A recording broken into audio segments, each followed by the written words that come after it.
तामुलपुर आरो गरेश्वर बियाबाव खुंजानाय गिबि मन्त्रि निजुत मयना बिथांखिनि बेखेवनाय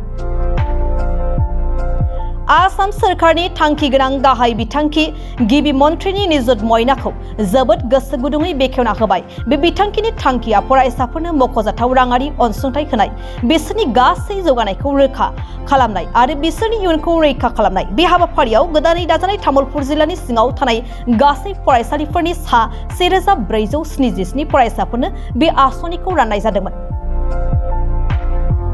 तामुलपुर विधानसभा बियाबाव बेखेवनाय हाबाफारि श्री श्री गपाल तान आरो जगन्नाथ थानसालि कम्युनिटि हलाव खुंफुंनाय जादोंमोन। गिबि मन्त्रि डॉ हिमन्त बिश्व शर्मानि दैदेननायाव आसाम सोरखारनि बे हाबाफारिया गासै रायजो नाङैनो निजुत मयना होनना बुंनाय रोजा रोजा फरायसाफोरनो राङारि हेफाजाब होनानै लाइमोनफोरखौ गोसो होहोनो आरो सोलोंथाइखौ जौगाहोनो नाजानायखौ नुनो मोन्दों। बे हाबाफारियाव गाहायालासि महरै नुजाथियो तामुलपुर विधानसभा बियाबनि एमएलए जलेन दैमारी, तामुलपुर जिल्लानि जिल्ला बेंगिरि पंकज चक्रवर्ती।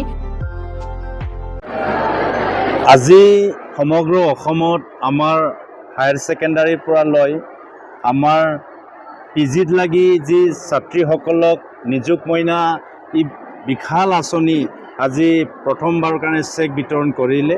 ইয়াৰ কাৰণে অসমৰ সবচে সৰ্বকালৰ আমাৰ জনপ্ৰিয় মুখ্যমন্ত্ৰী ডক্টৰ হিমন্ত বিশ্ব শৰ্মা ডাঙৰীয়াক মই তামুলপুৰৰ বিধায়ক হৈ অশেষ ধন্যবাদ জনাইছোঁ। আৰু তেখেতৰ যি সপোন ভাৰতবৰ্ষৰ 5খন উন্নত ৰাজ্যৰ ভিতৰত অসমখন এখন কৰাৰ কাৰণে যি তেখেতৰ প্ৰচেষ্টা এইটো আমি শলাগ লৈছোঁ আৰু সেইটো নিশ্চয় আমি বাস্তৱ হ'ব বুলি আশা ৰাখিছোঁ। লগতে তামুলপুৰ নতুন জিলা হ'ল, গতিকে আজি তামুলপুৰত 1477 যি ষ্টুডেণ্টছ ছাত্ৰীসকলক আজি ইয়াত চেক বিতৰণ কৰাৰ কাৰণে আজি আমি ইয়াত জিলা প্ৰশাসনে আয়োজন কৰিছে। ইয়াৰ কাৰণে আমি ধন্যবাদ জনাইছোঁ। লগতে আজিৰ এই চেকতে মই মুখ্যমন্ত্ৰী ডাঙৰীয়াক অনুৰোধ কৰিব বিচাৰিছোঁ, এবাৰ আমি ছায়েন্স ষ্ট্ৰীমত অসমৰ ভিতৰত তামুলপুৰে প্ৰথম পজিশ্যন পাইছোঁ, কিন্তু আমাৰ ইয়াত ছায়েন্স ষ্ট্ৰীম যথেষ্টখিনি প্ৰয়োজন আছে। তামুলপুৰত এখনেই আমাৰ ছায়েন্স ষ্ট্ৰীম আছে, কিন্তু ইয়াত আমাৰ বিভিন্ন হায়াৰ ছেকেণ্ডাৰী ছায়েন্স ষ্ট্ৰীম অন্তৰ্ভুক্ত কৰিব পৰা এটা প্ৰভিজন আছে। আৰু মুখ্যমন্ত্ৰী ডাঙৰীয়াই আমাক কৈছে যে BSc কোৰ্চ ইয়াত অন্তৰ্ভুক্ত কৰাৰ কাৰণে কলেজত, সেইটো মই মুখ্যমন্ত্ৰী ডাঙৰীয়াক অনুৰোধ জনাইছোঁ। আৰু ভৱিষ্যতেও আমাৰ BTR অঞ্চলত বিভিন্ন শিক্ষা অনুষ্ঠানত যিখিনি আমাৰ সমস্যা আছে, সেই সমস্যাবিলাক আমাৰ শিক্ষামন্ত্ৰী ডাঙৰীয়াই লগতে আমাৰ মুখ্যমন্ত্ৰী ডাঙৰীয়াই ডাইৰেক্টলি চোৱা চিতা কৰিব বুলি মই আশা ৰাখিছোঁ।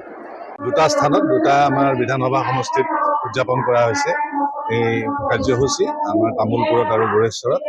আমাৰ গোটেই জিলাখনত আমাৰ ছাত্ৰীৰ সংখ্যা হ'ল 2019 গৰাকী ছাত্ৰীয়ে এই অনুদান পাইছে আৰু আমাৰ খুব সুন্দৰকৈ কাৰ্যসূচীখিনি ইতিমধ্যে পালন হৈ গৈছে।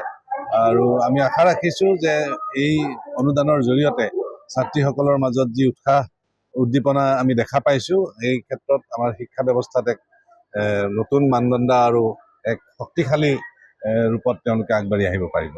তামুলপুৰখন নতুন জিলাত শিক্ষাৰ পোহৰে উজ্বলাই তুলিবলৈ আপুনিও নতুনকৈ আহিছে, কেনেদৰে কিবা বিশেষ কাৰ্যক্ৰম আলোচনা কৰিছে? হয়, নিশ্চয়। আমি আমাৰ যি স্কুলসমূহ আছে, বিশেষকৈ আমাৰ প্ৰাইমাৰী বা আমাৰ মিডিল লেভেলৰ আৰু হায়াৰ ছেকেণ্ডেৰী এই গোটেইখিনিতেই আমাৰ প্ৰশাসনৰ ফালৰ পৰা আমি তেওঁলোকৰ লগত সহযোগ কৰি, আমাৰ শিক্ষকসকলৰ লগত বা শিক্ষা আমাৰ বিভাগৰ লগত আমি সহযোগ কৰি আমি আৰু শক্তিশালী কৰিব লাগিব।